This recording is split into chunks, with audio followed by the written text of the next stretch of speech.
บายดีเอฟซีทุกคนเนาะวันนี้เราก็ออกมาเริ่มเฮ็ดเรียบร่วมคือเก่าเนาะเอฟซีเริ่มแล้วใครสิแล้วเด้อเอฟซีทุกคนเลยเพราะว่าวันนี้ก็มาหมุนเวียนหอบที่สี่เนาะยังอีก2 เทื่อก็คือสิแล้วเนาะคือว่าผมยาวไปทั้งนั้นแหละ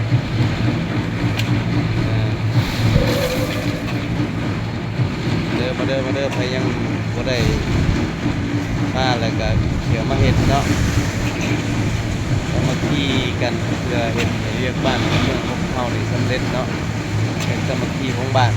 ให้มันแล้วมันท่วงทันกับเวลา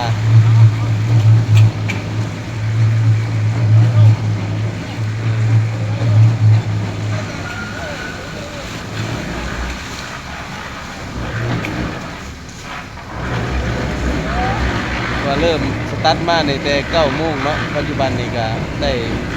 10 โมงแล้วเนาะสิแล้วแหละง่ายหมู่นี่มันครึ่งทางแล้วครับง่ายหมู่กันนี่เนาะ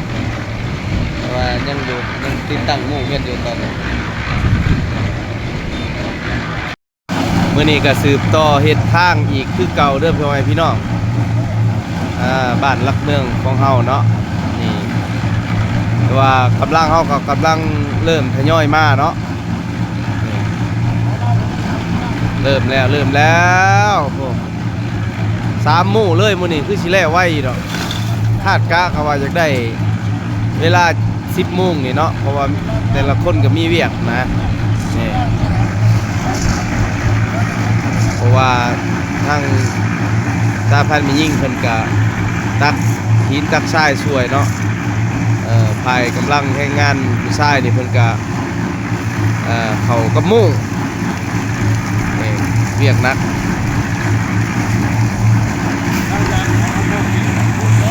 โอเคได้โฮมกับมาเจ้าหนุ่มชายสกัด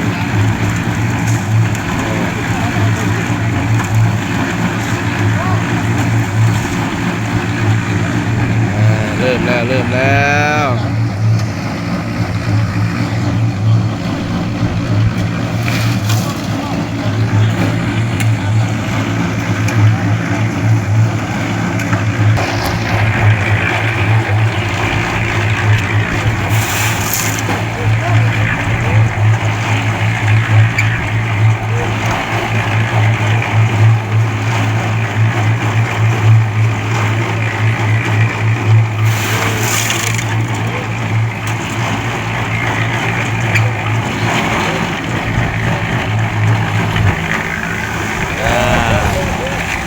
ว้ายหมู่นี่ขึ้นแล้วครับแค่ละบาท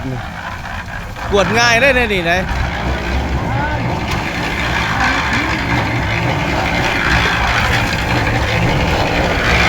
ใส่น้ำเนี่ยประมาณ6 คู่พ่อรถน้ำ6 คู่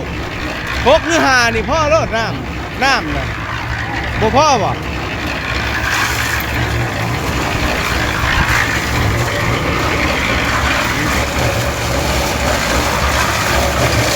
นี่ทางใหญ่ได้นี่เลยโอ้ทางใหญ่เลย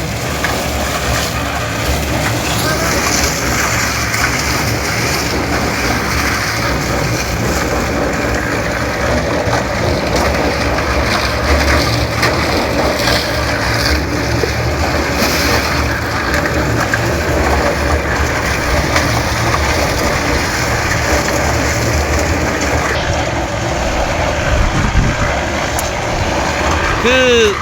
ความยาวของเส้นทางนี่ก็ที่300 เมตรเด้อพ่อแม่พี่น้อง300 เมตรเนาะ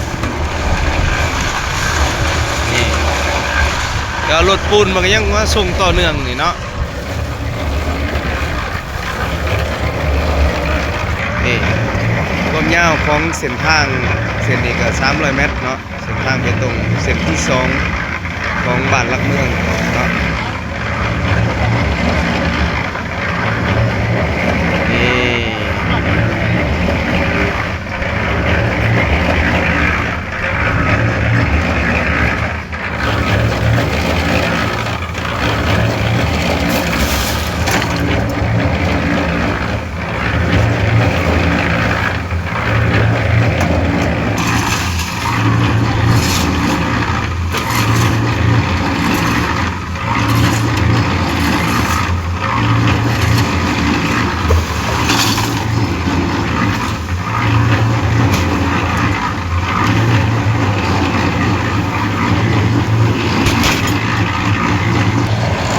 นี่ทั้งสาพันธ์ไม่ยิ่งเนาะเรียกนี่คือความสามัคคีกันคือบอดเกิดแห่งความสำเร็จเลยนี่เป็นบ่อ FC เพิ่นจะว่าให้สามัคคีกันไว้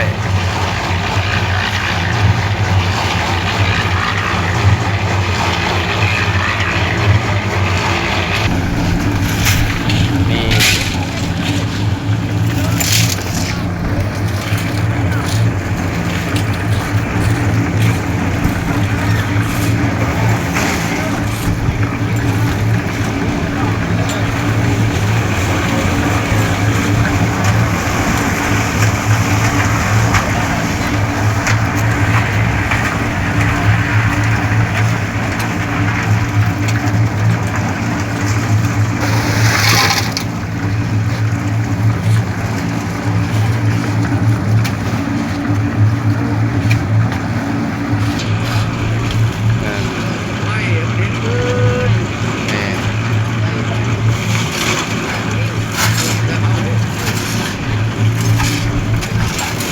พ่อใหญ่นี่แล้วตักชายนี่เบิดมือก็ได้แล้วตักหินนี่พ่อใหญ่กุ้มผ่าเรืองนี่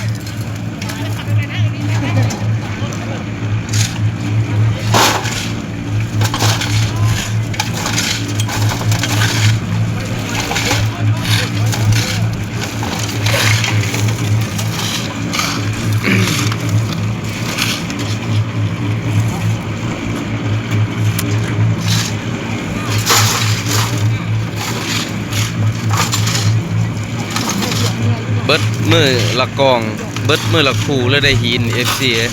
เฮ็ดแต่ละมือนะเนาะยังบ่พอเท่าไรอันนั้นนี่ประมาณเหลืออีก100ไปเม็ดนี่ก็สิแล้วนี่เนาะนี่